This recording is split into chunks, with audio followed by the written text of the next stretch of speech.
Hello दोस्तों, स्वागत है आप सभी का आपके अपने चैनल हिंदी साहित्य साधना में। हम लोग रामचंद्र शुक्ल कृत हिंदी साहित्य का इतिहास में आधुनिक काल को पढ़ रहे हैं। आधुनिक काल के अंतर्गत हम लोग इसके काव्य खंड को पढ़ रहे हैं। गद्य खंड को हम लोग कंप्लीट पढ़ चुके हैं। तो काव्य खंड को शुक्ल जी ने कुल 4 प्रकरण में डिवाइड किया है, जिसमें इसके हम लोग 2 प्रकरण को पढ़ चुके हैं। तो अगर आप लोगों ने उन क्लासों को नहीं देखा है तो आप लोग इसी वीडियो के डिस्क्रिप्शन बॉक्स में जाके उन क्लासों को भी देख सकते हैं। प्रकरण 3 जो है वो है नई धारा द्वितीय उत्थान, और द्वितीय उत्थान का समय जो शुक्ल जी ने माना है वो है संवत 1950 से 1975। तो इसमें काव्य खंड के अंतर्गत कुल 3 उत्थान आएंगे, जिसमें इन उत्थानों का समय जो है वो पेपर में पूछा जाता है।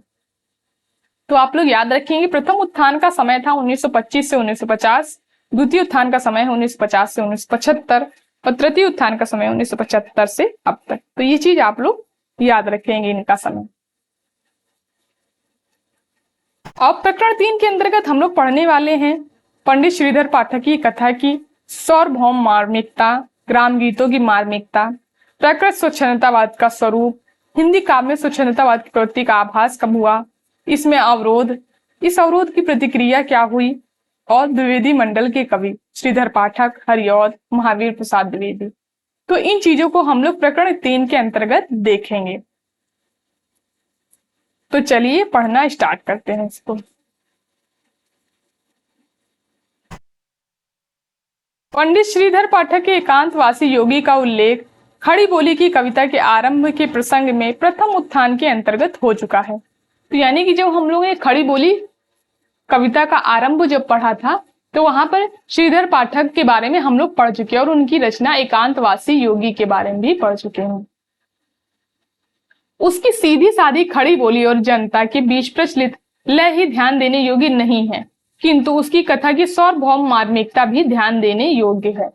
तो शुक्ल जी बोल रहे हैं कि इसकी जो एकांतवासी योगी जो रचना है, इसकी खड़ी बोली और यानी जिस खड़ी बोली में रचना हुई वो खड़ी बोली और जनता के बीच जिस प्रकार से प्रचलित है वो ही ध्यान देने योग्य नहीं है। उसके अलावा कथा की सार्वभौम मार्मिकता, ये कथा की जो मार्मिकता है वो सार्वभौम है, यानी कि हर जगह के लोग इसकी मार्मिकता को, कथा की मार्मिकता को हर जगह के लोग महसूस कर सकते हैं। किसी के प्रेम में योगी होना और प्रकृति के निर्जन क्षेत्र में कुटी छाकर रहना एक ऐसी भावना जो समान रूप से सब देशों के और सब श्रेणियों के स्त्री पुरुष के मर्म का स्पर्श स्वभावता करती आ रही है।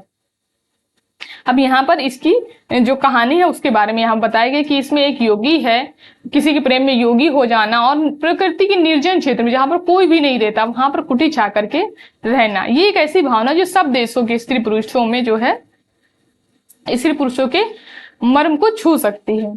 सीधी सादी खड़ी बोली में अनुवाद करने के लिए ऐसी प्रेम कहानी चुनना जिसकी मार्मिकता अनपढ़ स्त्रियों तक के गीतों की मार्मिकता के मेल में हो, पंडितों की बंधी हुई रूढ़ी से बाहर निकलकर अनुभूति के स्वतंत्र क्षेत्र में आने की प्रवृत्ति का द्योतक है। भारतीय हृदय का सामान्य स्वरूप पहचानने के लिए पुराने प्रचलित ग्राम गीतों की ओर भी ध्यान देने की आवश्यकता है। केवल पंडितों द्वारा प्रवर्तित काव्य परंपरा का अनुशीलन ही आलम नहीं है। यानी कह रहे हैं शुक्ल जी की भारतीय हृदय का जो सामान्य स्वरूप है, यानी कि किस प्रकार का सामान्य स्वरूप है भारतीयों के हृदय का, उसको पहचानने के लिए हमको जो प्रचलित जो ग्राम गीत है वहां के, उनकी ओर ध्यान देने की जरूरत, तभी आपको उनके बारे में पता चलेगा।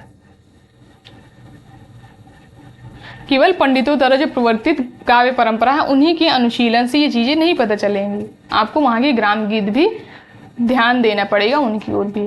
पंडितों की बंधी प्रणाली पर चलने वाली काव्य धारा के साथ साथ सामान्य अनपढ़ जनता के बीच एक स्वच्छंद और प्राकृतिक भावधारा भी गीतों के रूप में चलती रहती है। ठीक उसी प्रकार जैसे काल से स्थिर चली आती हुई पंडितों की साहित्य भाषा के साथ साथ लोक भाषा की स्वाभाविक धारा भी बराबर चलती रहती है। यानी कह रहे हैं कि जिस प्रकार से पंडितों की बंधी प्रणाली है, एक काव्य धारा की एक बंधी प्रणाली जो है उसके साथ साथ यानी उनकी रचनाओं के साथ साथ एक ग्राम गीत भी चलते, प्राकृतिक भावधारा के गीत भी उनके साथ साथ चलते हैं। ठीक उसी प्रकार से जिस प्रकार से जो पंडित जिस साहित्य भाषा का प्रयोग करते हैं उसके साथ साथ एक लोक भाषा भी स्वाभाविक धारा, लोक भाषा की भी स्वाभाविक धारा जो है उसके साथ साथ चलती है।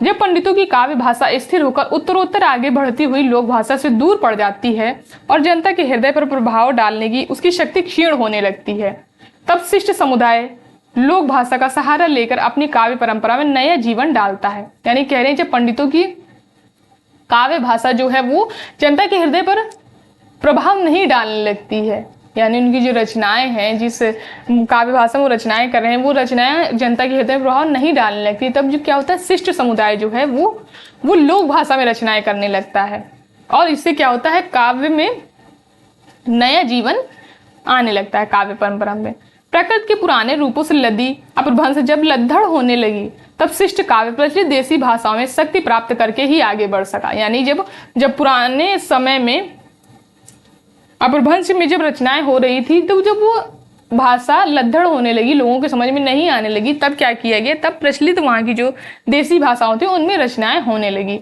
और काव्य को एक नया जीवन जो है वो मिला और वो आगे बढ़ा उससे। यही प्राकृतिक नियम काव्य के स्वरूप के संबंध में भी अटल समझना चाहिए। जब जब शिष्टों का काव्य पंडितों द्वारा बंद कर निश्चेष्ट और संकुचित होगा, जब जब शिष्टों का काव्य पंडितों द्वारा बंद कर निचेष्ट और संकुचित हो जाएगा, उसका क्षेत्र संकुचित हो जाएगा, तब उसे सजीव और चेतन प्रसार देश की सामान्य जनता के बीच स्वच्छंद बहती हुई प्राकृतिक भावधारा जीवन तत्व ग्रहण करने से ही प्राप्त होगा। यानी कह रहे जब जो पंडितों द्वारा जिस काव्य भाषा का प्रयोग किया जा रहा है, उससे जब क्या होगा, काव्य संकुचित होने लगेगा, यानी कि सामान्य जनता के हृदय में प्रवेश नहीं पाएगा, तब क्या होगा कि जनता के बीच जो प्रचलित भाषा है उसमें जब काव्य रचा जाएगा, तभी उसको काव्य को जीवन तत्व ग्रहण करेगा और जनता के समझ में आएगी वो रचना। यह भावधारा अपने साथ हमारे चिर परिचित पशु पक्षियों, पेड़ पौधों, जंगल, मैदानों आदि को भी समेटे चलती है, देश के स्वरूप के साथ यह संबद्ध चलती है। चूंकि ये प्रचलित वहाँ के बीच प्रचलित भाषा है, लोगों के बीच प्रचलित भाषा है, इसलिए ये वहाँ का जो स्वरूप है वो भी अपने साथ समेटे हुए है। एक गीत में कोई ग्राम वधु अपने वियोग काल दीर्घता की व्यंजना अपने चिर परिचित प्राकृतिक व्यापार द्वारा इस भोले ढंग से करती है। अब ये है ग्राम जो प्रचलित भाषा है लोगों के बीच, उसका नमूना।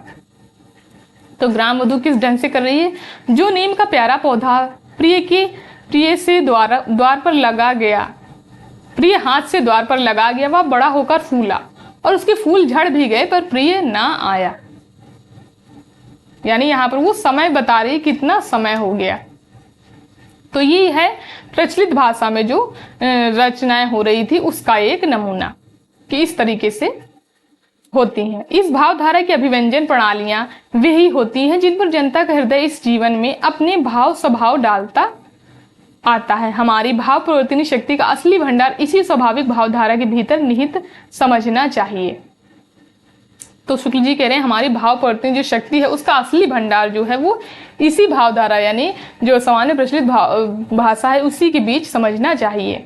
जब पंडितों की काव्य धारा इस स्वाभाविक भावधारा से विच्छिन्न पड़कर ऋण हो जाती है, तब यह कृत्रिम होने लगती है और उसकी शक्ति भी क्षीण होने लगती है।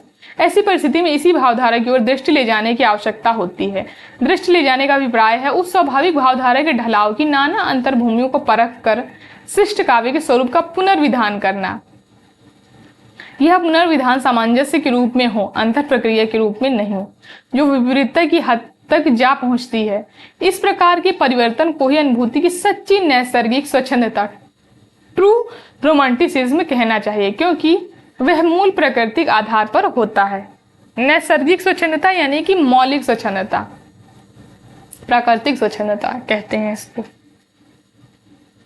इंग्लैंड के जिस स्वच्छंदतावाद यानी रोमांटिसिज्म का इधर हिंदी में भी बराबर नाम लिया जाने लगा, उसके प्रारंभिक उत्थान के भीतर परिवर्तन के मूल प्राकृतिक आधार का स्पष्ट आभास आ रहा है। यानी इंग्लैंड का जो स्वच्छंदतावाद है यानी रोमांटिसिज्म है वो हिंदी में भी बराबर इसका नाम लिया जाने लगा, इसका प्रयोग होने लगा। तो इससे क्या हो रहा, इससे हो रहा था प्रारंभिक उत्थान के भीतर परिवर्तन के मूल प्राकृतिक आधार का स्पष्ट आभास जो है यहाँ पर हिंदी क्षेत्र में होने लगा। पीछे की कवियों की व्यक्तिगत, विद्यागत और बुद्धिगत प्रवृत्तियों और विशेषताओं से के जैसे रहस्यात्मकता, दार्शनिकता, स्वतंत्र भावना, कलाकार आदि के अधिक प्रदर्शन से वह कुछ ढक सा गया था। काव्य को पांडित्य की विदेशी रूढ़ियों से मुक्त और स्वच्छंद काउपर ने किया था। यानी काव्य को पांडित्य की विदेशी रूढ़ियां जो थी काव्य में, उनसे मुक्त किसने किया था? काउपर ने किया था। पर स्वच्छंद होकर जनता के बीच संचरण करने की वह शक्ति कहां से प्राप्त करे? यह स्कॉटलैंड की किसानी झोपड़ी में रहने वाले कवि बर्न्स ने ही कर दिखाया। तो काव्य को पांडित्य की रूढ़ियों से मुक्त किया काउपर ने, और उसको काव्य स्वच्छंद होकर जनता के बीच संचरण करने की शक्ति किसने दी? वो दी कवि बर्न्स ने। उसने अपने देश के परंपरागत प्रचलित गीतों की मार्मिकता परख कर देश भाषा में रचनाएं की, जिन्होंने वहां सारे जन समाज के हृदय पर अपना घर किया। और ये सब उन्होंने कैसे किया? उन्होंने अपने देश के जो प्रचलित गीत थे उनको परखा और उसी प्रकार की देश भाषा में ही उसी प्रकार की रचनाएं जो है वो की, जिससे क्या हुआ? वो सारे जन समाज के हृदय में उन्होंने अपना घर कर लिया उन रचनाओं ने। वॉल्टर स्कॉट ने देश की अंतर्व्यापनी भावधारा से शक्ति लेकर साहित्य को अनुप्राणित किया। जिस परिस्थिति में अंग्रेजी साहित्य में स्वच्छंदतावाद का विकास हुआ, उसे भी देखकर यह समझ लेना चाहिए कि रीति काल के अंत में या तो भारतेंदु काल के अंत में हिंदी काव्य की जो परिस्थिति थी वह कहां तक इंग्लैंड की परिस्थिति के अनुरूप थी। सारे यूरोप में बहुत दिनों तक पंडितों और विद्वानों के लिखने पढ़ने की भाषा लैटिन रही। प्राचीन रोमियो की भाषा है लैटिन, वो लैटिन भाषा रही। फ्रांसीसियों के प्रभाव से इंग्लैंड की काव्य रचना भी लैटिन की प्राचीन रूढ़ियों से जकड़ी जाने लगी। यानी फ्रांसीसी के प्रभाव से क्या था? इंग्लैंड की जो काव्य रचना हो रही थी वहां पर, वो भी लैटिन की प्राचीन रूढ़ियों से जकड़ी जाने लगी। यानी प्राचीन रूढ़ियां जो है उनका प्रयोग जो है वो काव्य रचना में किया जाने लगा। उस भाषा के काव्यों की सारी पद्धतियों का अनुसरण होने लगा। बंधी हुई अलंकृत पदावली, वस्तु वर्णन की रूढ़ियां, छंदों की व्यवस्था सब ज्यों की त्यों रखी जाने लगी। जिस प्रकार की रूढ़ियां पहले हुआ करती थी उसी प्रकार की काव्य रचनाओं में रूढ़ियों का प्रयोग किया जाने लगा। इस प्रकार अंग्रेजी काव्य विदेशी काव्य और साहित्य की रूढ़ियों से इतना आच्छन्न हो गया कि वह देश की परंपरागत स्वाभाविक भावधारा से विच्छिन्न सा हो गया। यानी कि देश की परंपरागत जो स्वाभाविक भावधारा थी उससे बिल्कुल अलग हो गया वो। काउपर, क्रैब और बर्न्स ने काव्य धारा को साधारण जनता की नाद रुचि के अनुकूल नाना मधुर लयों में तथा लोक हृदय के ढलाव की नाना मार्मिक अंतर्भूमियों में ढाला। उसको किसने ढाला? काउपर, क्रैब और बर्न्स ने।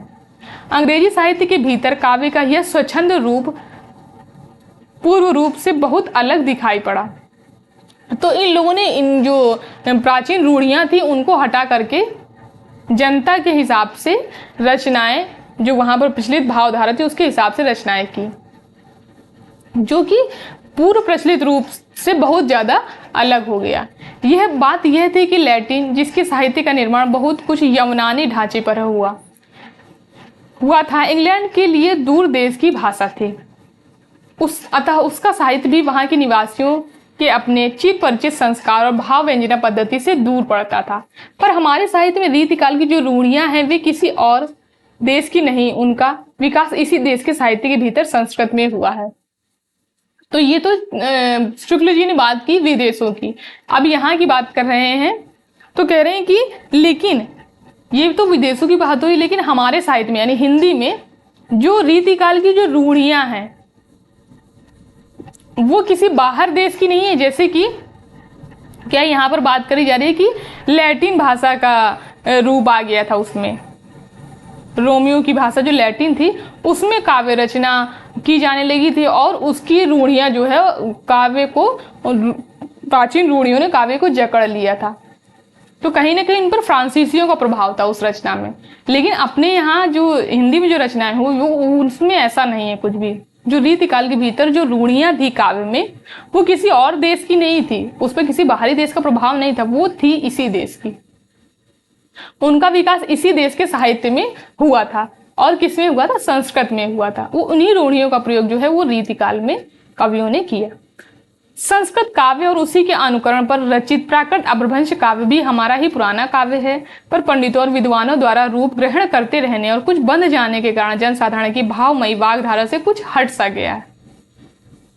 हटा सा लगता है।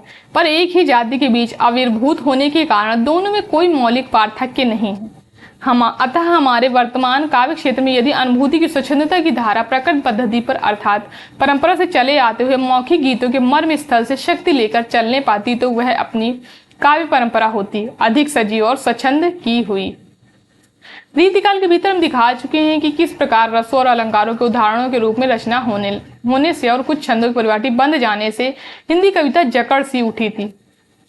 यानी रीतिकाल जब हम लोग ने पढ़ा था वहां पर देखा था किस प्रकार से अलंकार ग्रंथ रचे जा रहे थे, रस ग्रंथ रचे जा रहे थे, तो इसके उदाहरणों के रूप में रचना हो रही थी, जिससे क्या हुआ था कि इन छंदों की परिपाटी में बदल जाने से हिंदी कविता जो है वो एकदम जकड़ गई थी। हरिश्चंद्र के सहयोगियों में काव्य धारा को नए नए विषयों की ओर मोड़ने की प्रवृत्ति दिखाई पड़ी। जब वो भारतेंदु हरिश्चंद्र का आविर्भाव हुआ हिंदी के क्षेत्र में, तो क्या हुआ, इनके जो सहयोगी थे और भारतेंदु जी खुद भी, इन्होंने काव्य को नए नए विषय दिए, नए नए धाराओं की ओर विषय दिए और नई नई धाराओं की ओर काव्य को मोड़ दिया, पर भाषा ब्रज ही रहने दी। यानी भाषा पर कोई काम नहीं किया भारतेंदु जी ने, केवल उन्होंने विषय दिए, उसको क्षेत्र दिए, और पद्य का ढांचा, अभिव्यंजना के ढंग तथा प्रकृति के स्वरूप निरीक्षण आदि में स्वच्छंदता के दर्शन ना हुए। अब यहाँ पर ये जो कथन है ये इंपॉर्टेंट है।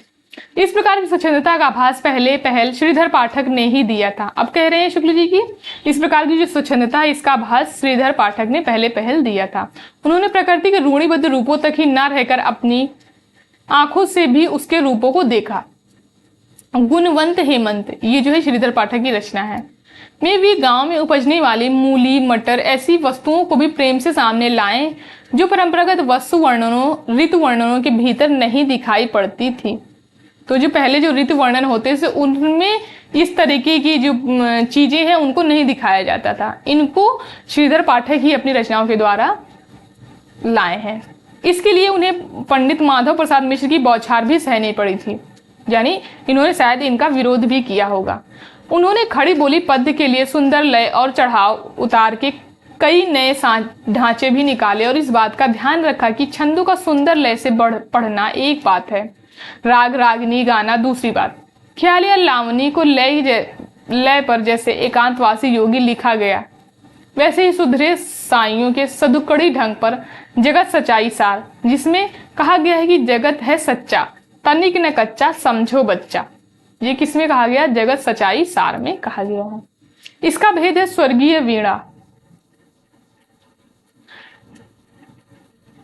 जगत सच्चाई सार, जिसमें कहा गया है जगत है सच्चा, तनिक न कच्चा, समझो बच्चा। इसका भेद है ये।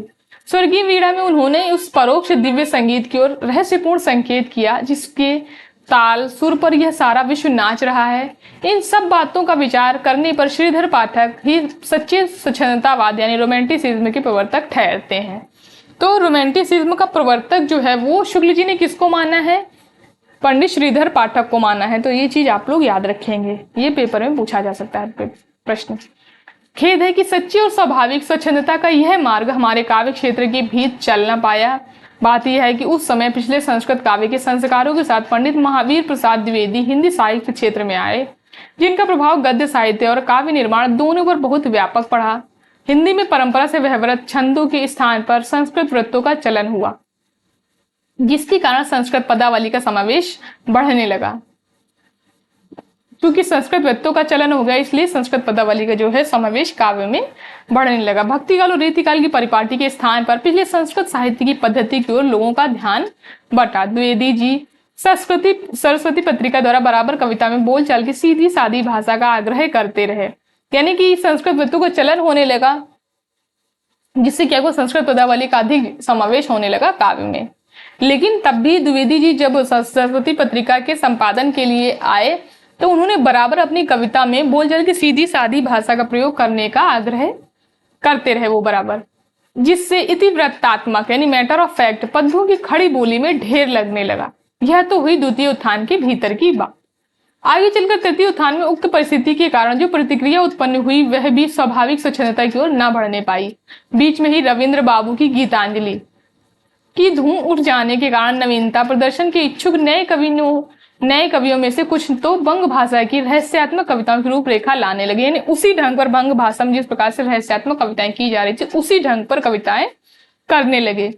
कुछ लोग पाश्चात्य काव्य पद्धति को विश्व साहित्य का लक्षण समझ उसे अनुसरण में तत्पर हो गए। उसके अनुसरण में परिणाम यह हुआ कि अपने यहाँ की रीतिकाल की रूढ़ियों और द्वितीय उत्थान की इतिवृत्तात्मकता से छूटकर बहुत सी हिंदी कविता विदेश के अनुकृत रूढ़ियों और वादों में जा फंसी।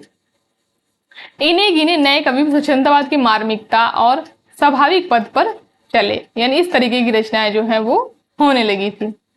अब द्विवेदी मंडल के सबसे पहले जो कवि में शुक्ल जी ने रखा है श्रीधर पाठक को, और स्वच्छंदतावाद का प्रवर्तक भी, यानी स्वच्छंदतावाद यानी रोमांटिसिज्म का प्रवर्तक भी श्रीधर पाठक को मानते हैं रामचंद्र शुक्ल। तो ये बुक जो है वो इतनी ज्यादा इंपॉर्टेंट है, आप लोग पढ़ के आप लोग लग रहा हो इतनी ज्यादा इंपॉर्टेंट है ये। आप लोग जिस भी एग्जाम की तैयारी कर रहे हो, चाहे टीजीटी, पीजीटी, नेट, सेट, जिस भी एग्जाम की तैयारी करो, इससे प्रश्न जो है वो पेपर में पूछे ही जाते हैं, और काफी सारे प्रश्न पेपर में पूछे गए। जब मैं इनके इस बुक के पीवाईक्यू करवाऊंगी तब आप लोग वहां पर देखेंगे। तो सबसे पहले जो कवि रखा है जिसको, वो है श्रीधर पाठक। एकांतवासी योगी के बहुत दिनों पीछे पंडित श्रीधर पाठक ने खड़ी बोली में और भी रचनाएं की। खड़ी बोली में इनकी दूसरी पुस्तक आई श्रांत पथिक, और ये सब अनुवाद हैं, ये आप लोग याद रखेंगे। श्रांत पथिक ये गोल्ड स्मिथ के दी ट्रेवलर का अनुवाद है। ये हो सकता है ये पूछ लिया जाए कि शांत पथिक जो है वो किसका अनुवाद है, तो आप लोग याद रखेंगे गोल्ड स्मिथ के दी ट्रेवलर का अनुवाद है ये। इनके अतिरिक्त खड़ी बोली में फुटकल कविता भी पाठक जी ने बहुत सी लिखी, यानी एकांतवासी योगी और शांत पथिक के अतिरिक्त और भी कविताएं जो है उन्होंने खड़ी बोली में लिखी। मन की मौज के अनुसार कभी कभी ये एक ही विषय के वर्णन में दोनों बोलियों के पद रख देते थे। खड़ी बोली और ब्रज भाषा दोनों में ये बराबर कविता करते रहे। उजड़ ग्राम, डेजर्टेड विलेज, इन्होंने ब्रज भाषा में लिखा है, यानी कि एकांतवासी योगी, श्रांत पथिक, ये दोनों ही खड़ी बोली में है, लेकिन उजड़ ग्राम जो है वो ब्रज भाषा में है। अंग्रेजी और संस्कृत दोनों की काव्य साहित्य का अच्छा परिचय रखने के कारण हिंदी कवियों में पाठक जी की रुचि बहुत ही परिष्कृत थी। शब्द शोधन में तो पाठक जी अद्वितीय थे, यानी शब्दों को शुद्ध करने की जो कला थी वो पाठक जी में अद्वितीय थी। जैसी चलती और रसीली, अब यहाँ से ये कथन जो है ये इंपॉर्टेंट है। जैसी चलती और रसीली इनकी ब्रज भाषा होती थी, वैसा ही कोमल और मधुर संस्कृत विन्यास भी।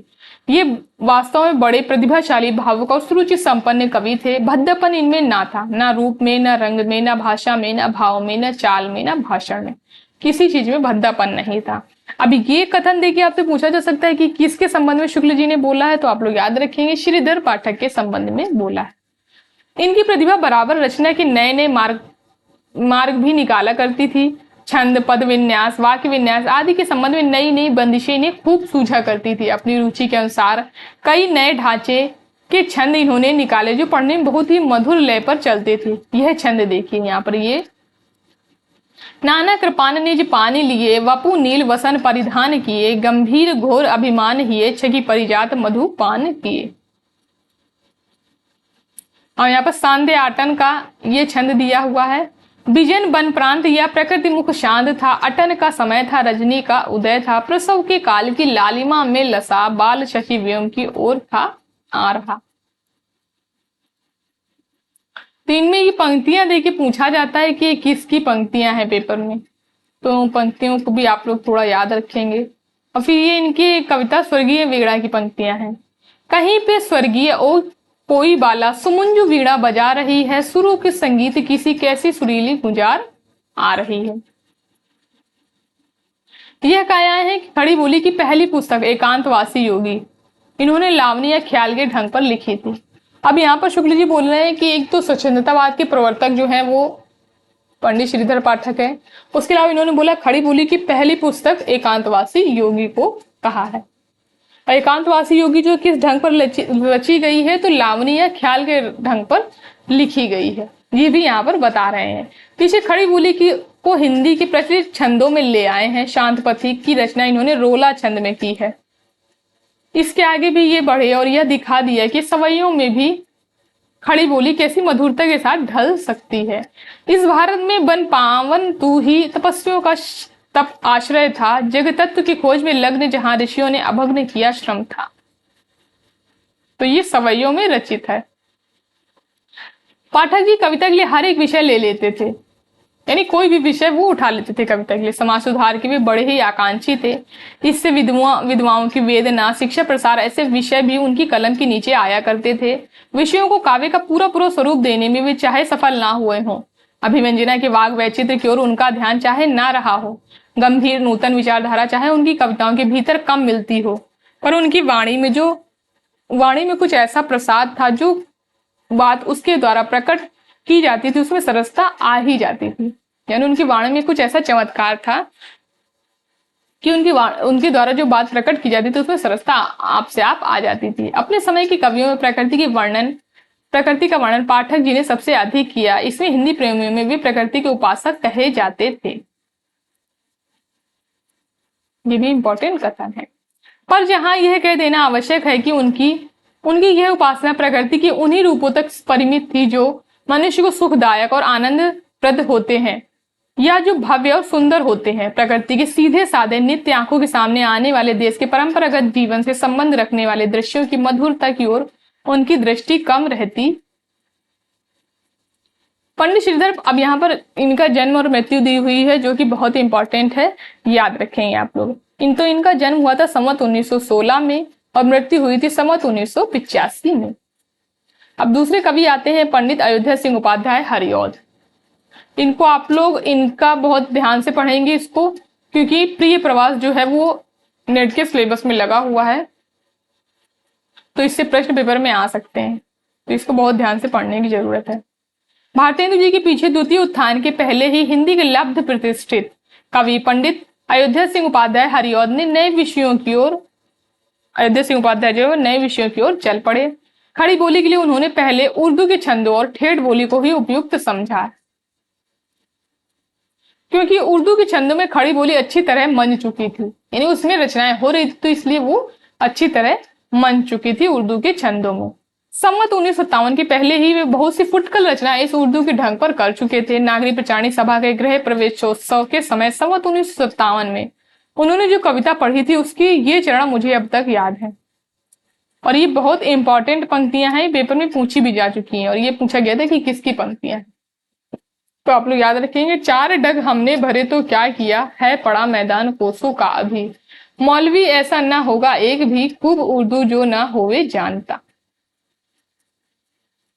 इसके उपरांत वे बराबर इसी ढंग की कविता करते रहे। जब पंडित महावीर प्रसाद द्विवेदी जी के प्रभाव से खड़ी बोली ने संस्कृत छंदों और संस्कृत की समस्त पदावली का सहारा लिया, तब उपाध्याय जी गद्य में अपनी भाषा संवर्धनी पटुता उससे 2 हदों पर पहुंचाकर दिखा चुके थे। उस शैली की ओर बढ़े। संवत 1971 में उन्होंने अपना प्रिय प्रवास नामक बहुत बड़ा काव्य प्रकाशित किया। तो प्रिय प्रवास का प्रकाशन वर्ष है उन संवत 1971, और ये हरिऔध जी का रचना है। नव शिक्षितों के संसर्ग से उपाध्याय जी ने लोक संग्रह का भाव ग्रहण किया। उक्त काव्य में श्री कृष्ण ब्रज रक्षक के नेता के रूप में अंकित किए गए, यानी प्रिय प्रवास में जो श्री कृष्ण है वो ब्रज रक्षक नेता के रूप में उनको प्रयुक्त किया है हरिऔध जी ने। खड़ी बोली में इतना बड़ा काव्य अभी तक नहीं निकला। बड़ा भारी विशेषता इस काव्य की यह है कि यह सारा संस्कृत के वर्ण वृत्तों में है, जिसमें अधिक परिमाण में रचना करना कठिन काम है। तो पहले वो उर्दू के छंदों में खड़ी बोली में रचनाएं कर रहे थे, लेकिन महावीर प्रसाद द्विवेदी के प्रभाव से उन्होंने प्रिय प्रवास जो है वो संस्कृत के वर्ण वृत्तों में लिखा है। उपाध्याय जी का संस्कृत पद विन्यास अनेक उपसर्गों से लदा तथा मंजू, मंजुल, पेशल आदि से बीच बीच में जटित अर्थात चुना हुआ होता है। द्विवेदी जी और उनके अनुयायी कवि वर्ग की रचनाओं से उपाध्याय जी की रचना इस बात में काफी अलग दिखाई पड़ती है। उपाध्याय जी कोमलकांत पदावली की कविता का सब कुछ नहीं तो सब कुछ समझते हैं, बहुत कुछ समझते हैं। यद्यपि द्विवेदी जी अपने अनुयायियों के सहित जब संस्कृत वृत्ति के मार्ग पर बहुत कुछ दूर चल चुके थे, यानी इसमें बहुत रचनाएं वो कर चुके थे, तब उपाध्याय जी उस क्षेत्र में आए। पर ये बिल्कुल अपने ढंग पर चले, किसी प्रकार की रचना को हद पर, चाहे उस हद तक जाना अधिकतर लोगों को इष्ट ना हो, पहुंचाकर दिखाने की प्रवृत्ति के अनुसार उपाध्याय जी ने अपने इस काव्य में कई जगह संस्कृत शब्दों की ऐसी लंबी लंबी लड़ी बांधी कि हिंदी को है, था, किया, दिया ऐसी 2-1 क्रियाओं के भीतर ही सिमट कर रह जाना पड़ा। यानी संस्कृत के वर्ण वृत्त में उन्होंने रचनाएं की, उसके अलावा उन्होंने लंबी लंबी संस्कृत के शब्दों की लंबी लंबी लड़ी बांध दी। अपनी रचनाओं में, पर सर्वत्र यह बात नहीं है। अधिकतर पदों में बड़े ढंग से हिंदी अपनी चाल पर चलती दिखाई पड़ जाती है। काव्य अधिकतर भाव व्यंजनात्मक और वर्णात्मक है। कृष्ण के चले जाने पर ब्रज की दशा का वर्णन बहुत अच्छा किया है। प्रिय विरह वेदना से शुद्ध वचनावली प्रेम की अनेक अंतरदशाओं की व्यंजना करती हुई बहुत दूर तक चली जाती है। जैसा कि इसके नाम से प्रकट है, इसकी कथा वस्तु एक महाकाव्य के अच्छे प्रबंध काव्य के लिए भी अपर्याप्त है। अतः अब यहां से ये पंक्ति इंपॉर्टेंट है। शुक्ल जी कह रहे हैं कि जैसा कि इसके नाम से स्पष्ट है कि इसकी कथा वस्तु जो है वो एक महाकाव्य के, एक अच्छे प्रबंध काव्य के लिए भी अपर्याप्त है, यानी कम है। अतः प्रबंध काव्य के सब अवयव इसमें कहां तक आ सकते हैं, ये कथन इंपॉर्टेंट है। किसी के वियोग में कैसी कैसी बातें मन में उठती हैं और क्या क्या कहकर लोग रोते हैं, इसका जहां तक विस्तार हो सका है किया गया है। परंपरा पालन के लिए जो दृश्य वर्णन है वे किसी बगीचे में लगे हुए पेड़ पौधों के नाम गिनने के समान है। इसी से शायद करील का नाम छूट गया।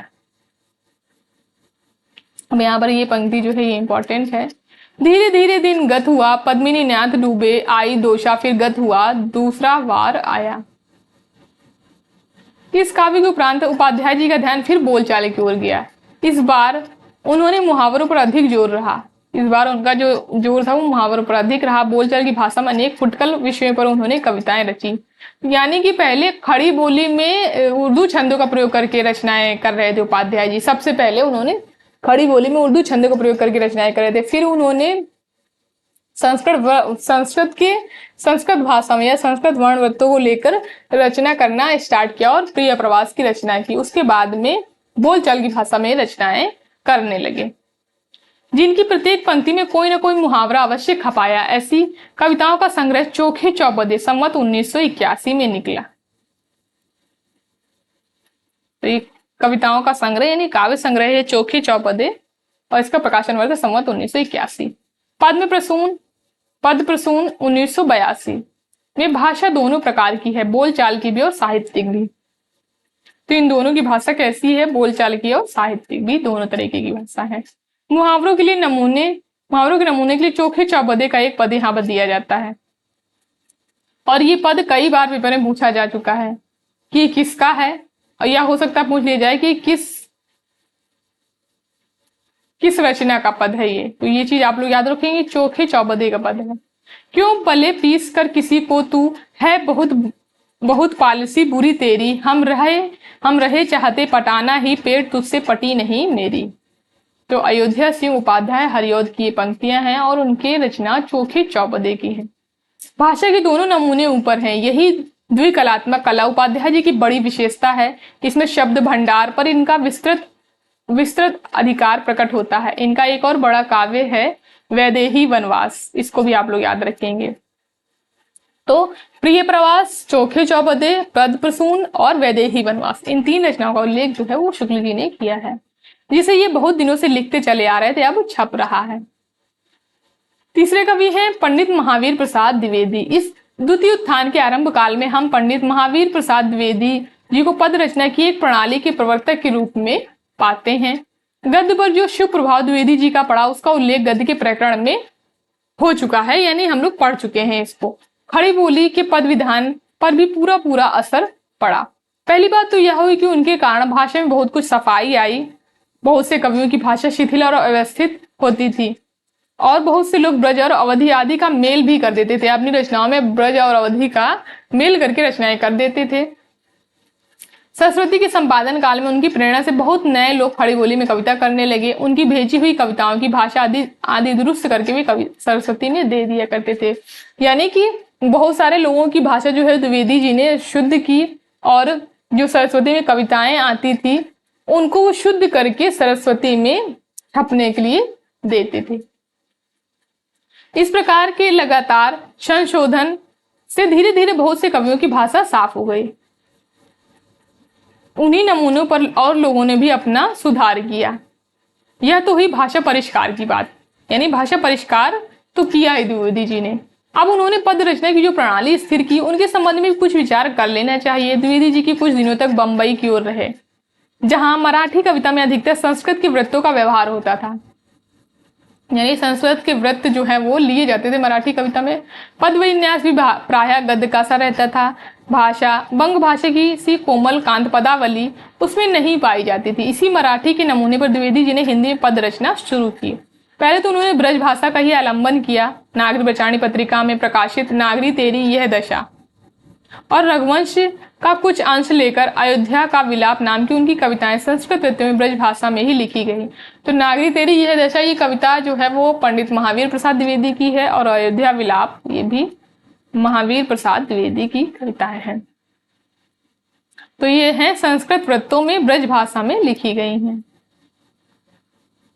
अब यहाँ पर नागरी तेरी यह दशा की पंक्तियां कुछ दी हैं। श्रीयुत नागरी निहारी दशा तिहारी होवे विषाद मन माही अति भारी प्राचीन जासु नव मंडल में सामने प्राचीन जासु लखी लोकप को सकाने। तो ये पंक्तियां जो हैं वो इंपॉर्टेंट है और नागरी तेरी यह दशा की पंक्तियां हैं ये। इधर आधुनिक काल में ब्रज भाषा पद के लिए संस्कृत वृत्तों का व्यवहार पहल स्वर्गीय पंडित सरयू प्रसाद मिश्र ने रघुवंश महाकाव्य के अपने पदबद्ध भाषानुवाद में किया था, जिसका प्रारंभिक अंश भारतेंदु की कवि वचन सुधा में प्रकाशित हुआ था। पूरा अनुवाद बहुत भी दिनों पीछे सम्मत 1968 में पुस्तक के रूप में यानी कि छपा। द्विवेदी जी ने आगे चलकर ब्रज भाषा एकदम छोड़ दी और खड़ी बोली में ही काव्य रचना करने लगे। मराठी का संस्कार तो था ही, पीछे जान पड़ता उनके मन में वर्ड्सवर्थ का वह पुराना सिद्धांत भी कुछ जम गया था कि गद्य और पद्य का विन्यास एक ही प्रकार का होना चाहिए। यानी जो वर्ड्सवर्थ का सिद्धांत है कि गद्य और पद्य का वाक्य विन्यास जो पद विन्यास जो है वो एक ही होना चाहिए, ये भी सिद्धांत जो है उनके मन में जम गया था। पर यह बात प्रसिद्ध है कि वर्ड्सवर्थ का यह सिद्धांत असंगत सिद्ध हुआ था और यह आप ही अपनी उत्कृष्ट कविताओं में उसका पालन न कर सका था। यानी कि ये बात अलग है कि जो वर्ड्सवर्थ का ये सिद्धांत है कि गद्य और पद्य का पद विन्यास एक ही होना चाहिए, ये असंगत सिद्धांत सिद्ध हुआ था और इस बात का पालन वो खुद ही अपनी रचनाओं में नहीं कर सका था। द्विवेदी जी ने बराबर उक्त सिद्धांत के अनुकूल रचना नहीं की है। अपनी कविता में बीच बीच में सानुप्रास कोमल पदावली का उन्होंने व्यवहार किया है।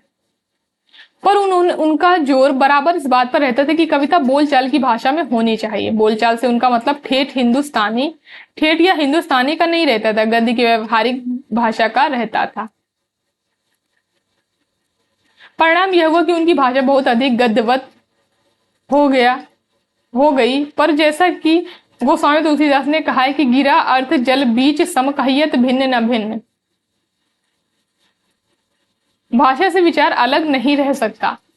उसकी अधिकतर कविताएं इतिवृत्तात्मक हुई, उनमें वह लाक्षणिकता, वह चित्रमयी भावना और वक्रता बहुत कम आ पाई जो रस संचार की गति को तीव्र और मन को आकर्षित करती है।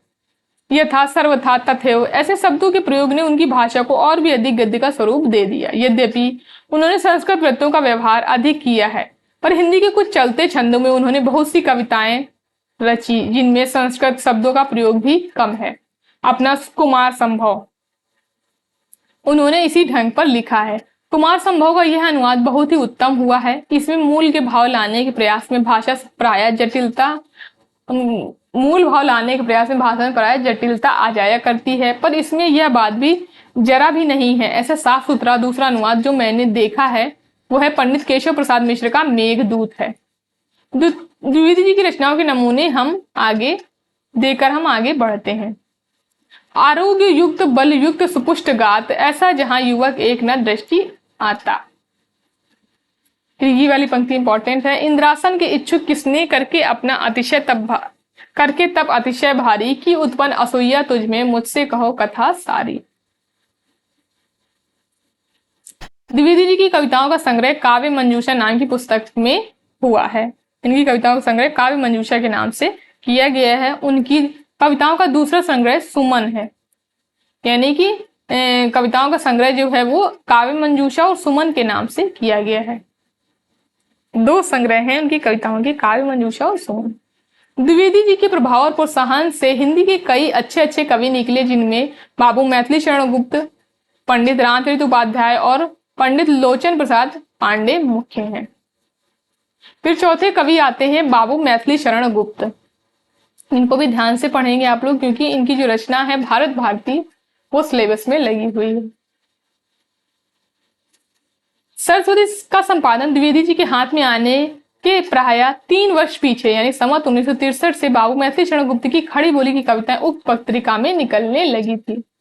उनके संपादन काल तक बराबर निकलती रही। संवत 1966 में उनका रंग का भंग नाम का एक छोटा प्रबंध काव्य प्रकाशित हुआ।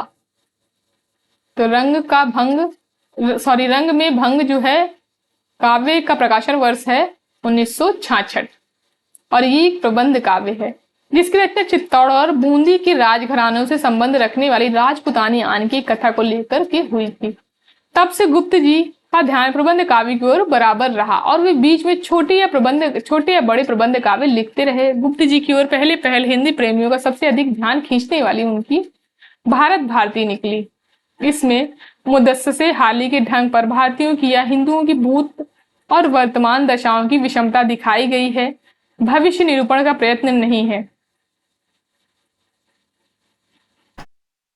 यद्यपि काव्य की विशिष्ट पदावली, रसात्मक चित्रण, वाग्य वैचित्र्य इत्यादि का विधान इसमें ना था, पर बीच में मार्मिक तथ्यों का समावेश बहुत साफ और सीधी भाषा में होने से यह पुस्तक स्वदेश की ममता से पूर्ण नवयुगों को बहुत प्रिय हुई। यहां से ये कथन जो है ये इंपॉर्टेंट।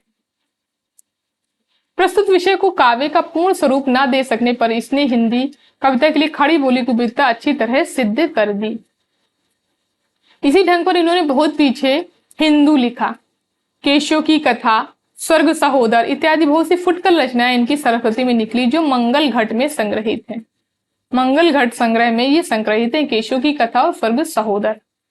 प्रबंध काव्यों की परंपरा इन्होंने बराबर जारी रखी। अब तक ये 9-10 छोटे बड़े प्रबंध काव्य लिख चुके हैं जिनके नाम है रंग में भंग, जयद्रथ वध, विकट भट्ट, प्लासी का युद्ध, गुरुकुल, किसान, पंचवटी, सिद्धराज, साकेत और यशोधरा। अंतिम 2 बड़े काव्य हैं, यानी साकेत और यशोधरा जो है ये 2 बड़े काव्य हैं।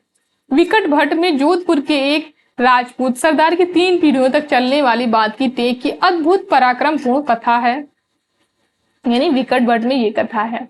गुरुकुल में सिख गुरुओं के महान महत्व का वर्णन है। छोटे काव्यों में जयद्रथ वध और पंचवटी का स्मरण अधिकतर लोगों को है। गुप्त जी की छोटे काव्यों की प्रसंग योजना प्रभावशालिनी है।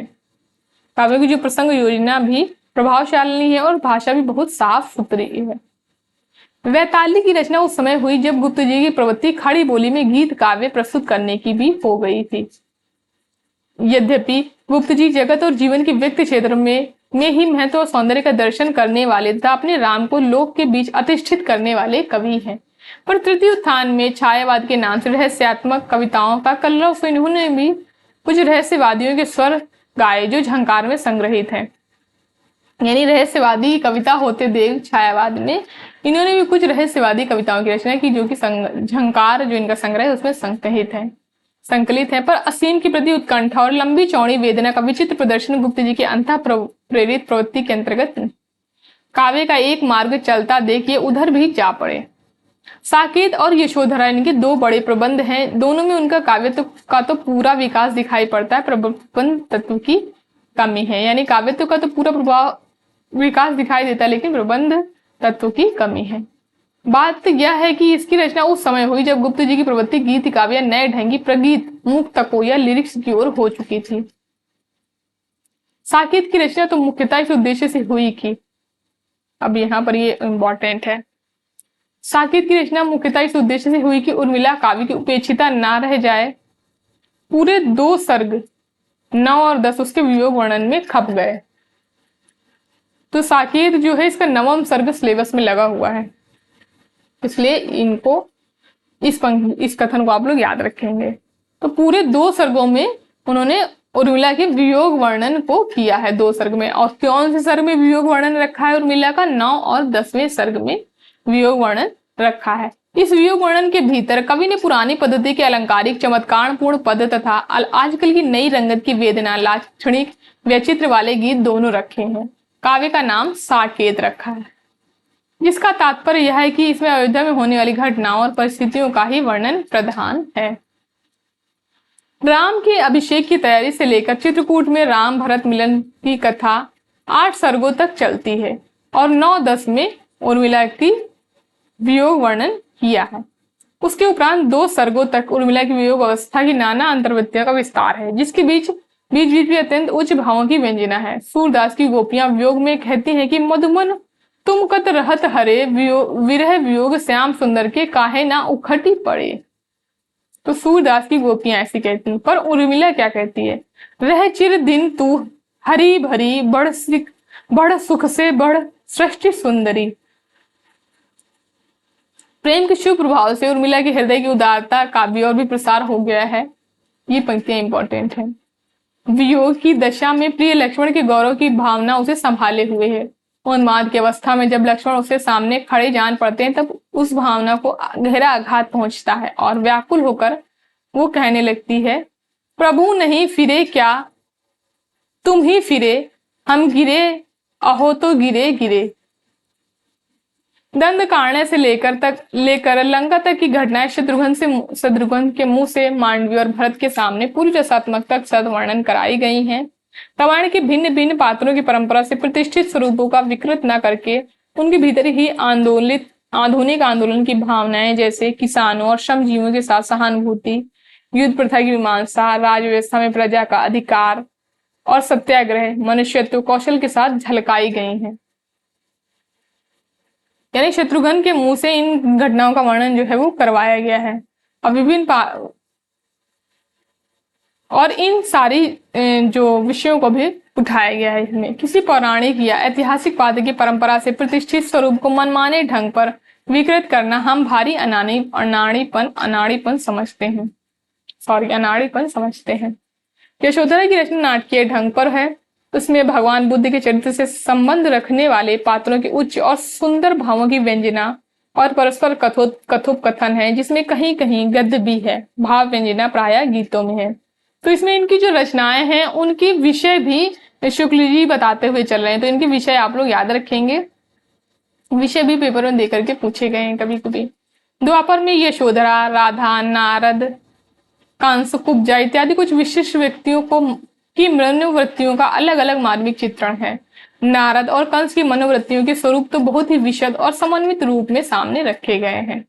गुप्त जी ने अनग, तिलोत्तमा, चंद्रहास नामक 3 और छोटे छोटे पद्यबद्ध रूपक भी लिखे हैं। अनग में कवि ने लोक व्यवस्था के संबंध में उठी हुई आधुनिक भावनाओं और विचारों का अवस्थान प्राचीन काल के भीतर ले जाकर किया है। वर्तमान किसान आंदोलन का रंग प्रधान है इसमें। गुप्त जी की प्रतिभा, अब यहाँ से ये पंक्ति इंपॉर्टेंट है।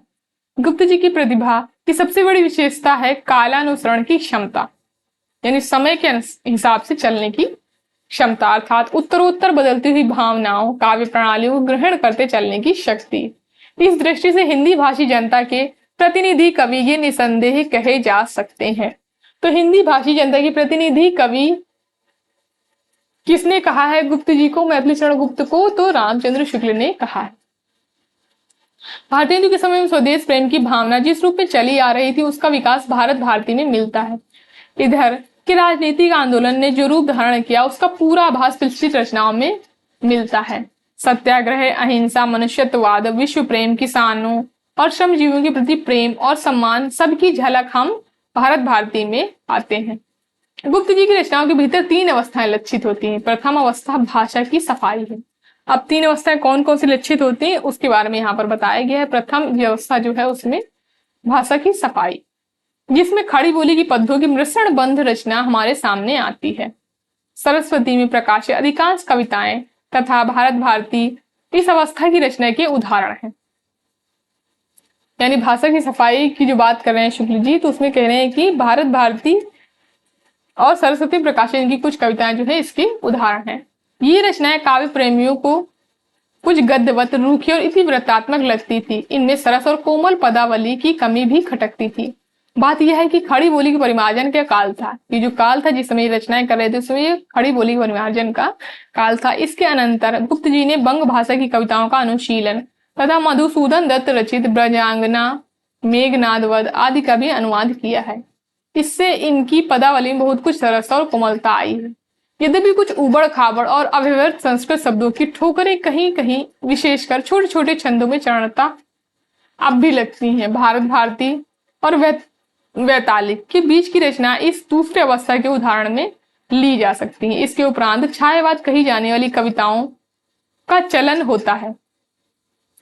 गुप्त जी का झुकाव प्रगीत मुक्तकों और अभिव्यंजना के लाक्षणिक व्यक्तित्व की ओर भी हो जाता है। इस झुकाव का आभास साकेत और यशोधरा में पाया जाता है। यह तीसरी अवस्था है। गुप्त जी वास्तव में सामंजस्यवादी कवि हैं। ये इंपॉर्टेंट कथन है। प्रतिक्रिया का प्रदर्शन करने वाले अथवा मद में झूमने वाले कवि नहीं है। तो गुप्त जी को, मतलब चंद्रगुप्त को सामंजस्यवादी कवि भी शुक्ल जी ने बोला है। सब प्रकार की उच्चता से प्रभावित होने वाला हृदय उन्हें प्राप्त है। प्राचीन के प्रति पूज्य भाव और नवीन के प्रति उत्साह दोनों इनमें है। इनकी रचना की कई प्रकार के नमूने नीचे दिए जाते हैं। अब ये जो पद है ये पेपर में पूछा जा चुका है। ये किसका है? तो आप लोग याद रखेंगे, भारत भारती का है। क्षत्रिय सुनो अब कुयश की कालिमा को मेट दो, निज देश को जीवन सहित तनमन तथा धन भेंट दो। वैश्यो सुनो व्यापार सारा मिट चुका है देश का, सब धन विदेशी हर रहे हैं पार क्या है क्लेश का। तो ये पंक्ति आ चुकी है पेपर में। और यहाँ पर ये पंक्ति झंकार की इंपॉर्टेंट है। चातक खड़ा चोंच खोले है, संपुट खोले सीप खड़ी, मैं अपना घट लिए खड़ा हूं, अपनी अपनी हमें पड़ी। ये झंकार की पंक्ति है। फिर ये पंक्ति इंपॉर्टेंट है। सखी नील नभस्सर से उतराई है, हंस आहा तरता तरता, अब तारक मौतिक शेष नहीं निकला जिनको चरता चरता। तो ये पंक्तियां जो है ये इंपॉर्टेंट है।